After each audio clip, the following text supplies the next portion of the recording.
ವಿಭುಪೀಠವನ್ನು ಅಲಂಕರಿಸಿ ಪ್ರಜೆಗಳನ್ನು ಪರಿಪಾಲಿಸುವ ನನ್ನನ್ನು ಶತ್ರು ಪ್ರಸೂದನೆನುವಾಗಿ ಕೊಂಡಾಡಿದ್ದಾರೆ.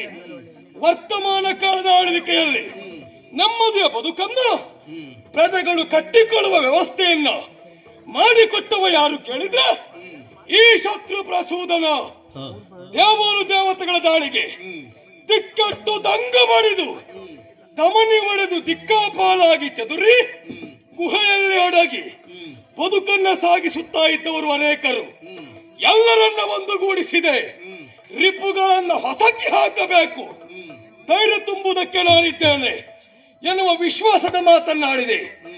ಈ ವಿಶ್ವಾಸದ ಮಾತನ್ನ ನಾನೇ ಆಡಬೇಕು ಅಂತಾದ್ರೆ ನನ್ನ ಜನನದಲ್ಲಿ ಜನಿಸಿದ್ದನ್ನು ಕರ್ಪುರನ ವಂಶವೇ.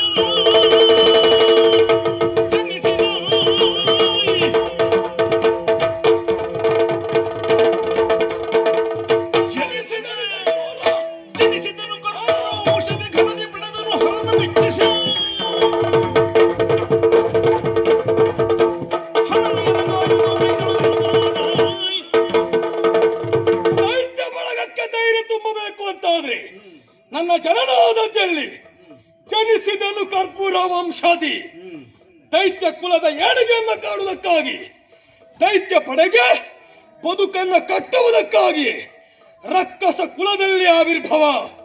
ಹುಟ್ಟಿದವರೆಲ್ಲರೂ ಶಕ್ತಿಶಾಲಿಗಳಾಗುವುದಿಲ್ಲ, ಶಕ್ತಿಶಾಲಿಗಳೆಲ್ಲರೂ ವಿಜಯಶಾಲಿಗಳಾಗುವುದಕ್ಕೆ ಸಾಧ್ಯವಿಲ್ಲ. ಶಕ್ತಿಯೊಂದಿಗೆ ವಿಜಯ ಬರಬೇಕು ಅಂತಾದರೆ ಅದಕ್ಕೆ ಭಕ್ತಿಯಿಂದ ವರವನ್ನು ಸೇರಿಸಬೇಕು.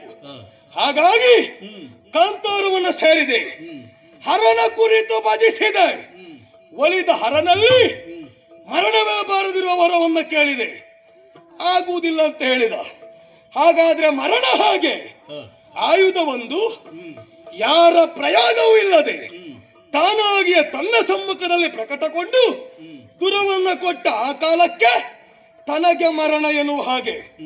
ಅಪ್ಪಣೆ ಇಲ್ಲದೆ ಸ್ವತಂತ್ರವಾಗಿ ಯಾವ ಆಯುಧ ಬರ್ತದೆ ಹೇಳಿ ಆಕಾರವನ್ನು ಹೊಂದಿ ಬರುವುದಿಲ್ಲ ಅಂತಾದರೆ ಶತ್ರುಸೂದನಿಗೆ ಮರಣ ಇಲ್ಲ, ಅಜಯ ಎನ್ನುವುದೇ ಸತ್ಯ. ಯಾವುದಕ್ಕೂ ನಮ್ಮ ವಿಕ್ರಮದ ವಿನಿಯೋಗ ಆಗಬೇಕಾದದ್ದು. ಇಲ್ಲಿ ಅಲ್ಲ ಸ್ವಾಮಿ, ನಮ್ಮವರಿಗೆ ಭಯವನ್ನು ಹುಟ್ಟಿಸಿದ ಆ ಸುಮನಸರು ಅವರನ್ನ ತುಡುಕದೆ ಬದುಕಿಲ್ಲ. ಅವರನ್ನ ಪಡೆದು ನಾಕಪೀಠವನ್ನು ಏರುವುದೇ ನನ್ನ ಆಸೆ.